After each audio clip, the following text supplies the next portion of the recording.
यह तो शायद आप सब जानते होंगे कि योगासन या हठ योग करते समय खाली पेट रहने की सलाह दी जाती है। लेकिन इसका कारण क्या है, बता रहे हैं सद्गुरु।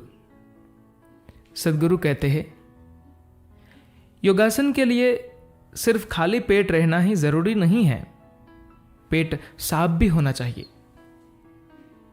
अगर आप हठ योग करते हैं तो आपको अपने पिछले भोजन और अपने अभ्यास के बीच कम से कम 10 घंटे का, वैसे बेहतर होगा 12 घंटे का अंतर रखना चाहिए। इस तरह से जब आप पाचन के लिए पर्याप्त समय देते हैं तो सुबह जगने पर शरीर स्वाभाविक रूप से मल को बाहर निकाल देता है। अगर आप रात को देर से खाना खाते हैं और सुबह जल्दी उठ जाते हैं तो पाचन पूरा नहीं हो पाता। पारंपरिक भारतीय चिकित्सा में, चाहे वह आयुर्वेद हो या सिद्ध चिकित्सा पद्धति, आपको कोई भी समस्या हो, सबसे पहले वे आपका पेट साफ करते हैं। अगर आप स्वस्थ होना चाहते हैं तो आपका पेट साफ होना बहुत जरूरी है। कुछ खास तरह का भोजन करने वाले लोगों का और उन लोगों का जिनको बीच बीच में खाने की आदत होती है, पेट कभी साफ नहीं रह सकता। खासकर दुग्ध उत्पाद और मांसाहारी भोजन मलाशय में ज्यादा समय तक रहते हैं। अगर आप अपनी ऊर्जा को बढ़ाना चाहते हैं तो जो भी चीज असल में आपके शरीर का हिस्सा नहीं है, उसे आपके शरीर से बाहर होना चाहिए। योगाभ्यास कोई कसरत नहीं है, वह तो आपके शरीर को नया रूप देने का तरीका है। एक तरह से आप अपने शरीर को नए सांचे में, जैसा आप उसे बनाना चाहते हैं, ढालते हुए उसे नया रूप देने की कोशिश करते हैं। इसे करने के लिए आपके शरीर के भीतर कुछ भी नहीं होना चाहिए। अगर आप कुछ ले सकते हैं तो बस पानी ले सकते हैं। योग का अभ्यास करने का मतलब है सृष्टा के साथ भागीदारी करना। आप ये पूरी तरह खुद नहीं कर सकते, मगर आप सृष्टा के लिए जरूरी माहौल तैयार कर सकते हैं।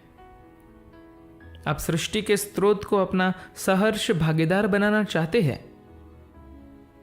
जब आप पैदा हुए तो आपके बस में कुछ नहीं था। आपके माता पिता और आपके पूर्वजों ने तय किया कि आपका शरीर कैसा होगा और कैसे काम करेगा। इसी कारण इस संस्कृति में ज्ञानी जनों को द्विज यानी 2 बार जन्म हुआ कहा जाता था।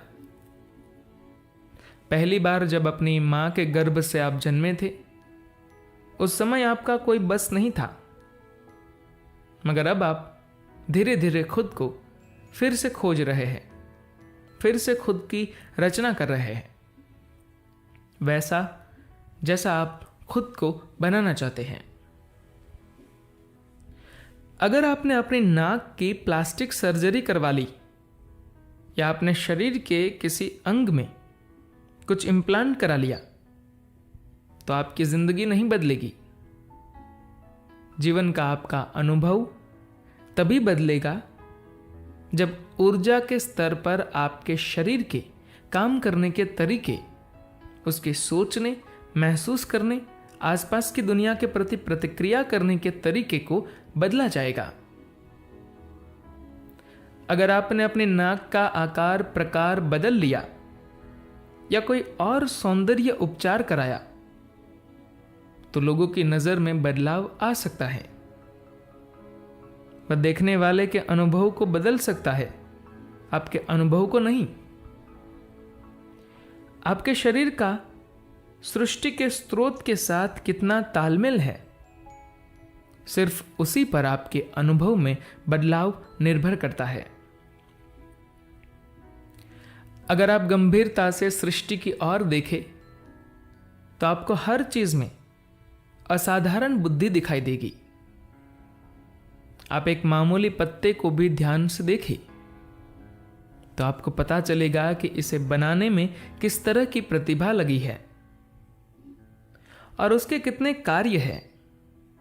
एक पत्ता पौधे की ऊर्जा का स्रोत होता है। आज के वैज्ञानिकों का सपना एक पत्ते को ऊर्जा के अक्षय स्रोत के रूप में पैदा करना है, जो आपके घर को बिजली दे सके और यहां तक कि आपके लिए भोजन और पानी की व्यवस्था भी करे। वैज्ञानिक सालों से इस आधुनिक तकनीक पर काम कर रहे हैं। वे एक पत्ता बनाने के लिए इतनी मेहनत कर रहे हैं क्योंकि एक पत्ता एक ही समय पर अद्भुत तरीके से बहुत सी चीजें कर सकता है। एक परमाणु तक की रचना में भी असाधारण बुद्धि लगी है। हम तो उसे समझने में भी सक्षम नहीं हैं। बुद्धि सृष्टा की प्रकृति है। आपको लगता होगा कि आपको प्यार, पैसा, संपत्ति जैसी चीजों की जरूरत है, लेकिन नहीं, आपको बस थोड़ी और समझ की जरूरत है। चाहे आपका बौद्धिक स्तर कुछ भी हो, कितनी बार आपने अपने आसपास के लोगों को देखकर सोचा होगा, काश इनके पास थोड़ी सी बुद्धि होती। अगर सिर्फ आपका ज्ञान नहीं बल्कि आपकी बुद्धि दोगुनी हो जाए तो आप सब कुछ और आसानी से सीख सकेंगे। जो चीज आप वैसे 50 सालों में सीखते उसे 5 साल में सीख सकते हैं। सृष्टि के स्रोत के साथ भागीदारी का मतलब है कि आपके अंदर इतनी बुद्धि आ जाएगी जितने कि आपने कभी कल्पना नहीं की होगी। इसे संभव बनाने के लिए अड़चनों को दूर करने की जरूरत है। यह शरीर सृष्टि के स्रोत की रचना है। आपने उसमें जो भोजन डाला है वह शरीर का हिस्सा नहीं है, और जो मल आपने उत्पन्न किया है वह भी शरीर का हिस्सा नहीं है। इसलिए आपका पेट और मलाशय खाली होना चाहिए। लेकिन अगर आप लगातार 4-5 घंटे तक योग कर रहे हैं तो पानी में एक छोटा चम्मच शहद डालकर पी सकते हैं। पानी गुनगुना हो तो अच्छा है, क्योंकि अगर आप ठंडा पानी पिएंगे तो शरीर को उसे गर्म करना होगा, जिसमें ऊर्जा का नुकसान होता है। अगर जो आप पानी पीते हैं वह शरीर के सामान्य तापमान से 3 डिग्री ऊपर या नीचे है तो शरीर उसे अपना ही एक हिस्सा समझता है। गुनगुना पानी और शहद ही 2 ऐसे पदार्थ हैं जिन्हें आप अपने पेट में जाने दे सकते हैं, और कुछ भी नहीं। आपके पास सिर्फ शरीर होना चाहिए, कोई अड़चन नहीं, वरना सृष्टा का आपसे संपर्क नहीं हो पाएगा। सृजन का स्रोत जो बुद्धि आपके अंदर सक्रिय है वह किसी भी दूसरी चीज को एक बाहरी पदार्थ मानती है, और वह आपके आसन में हिस्सा नहीं लेंगी। सृष्टा या सृष्टि के स्रोत को आपके आसन में सक्रिय होना चाहिए और हिस्सा लेना चाहिए, तभी कोई आसन योगासन बन सकता है, वरना वह बस एक मुद्रा बनकर रह जाएगा। धन्यवाद।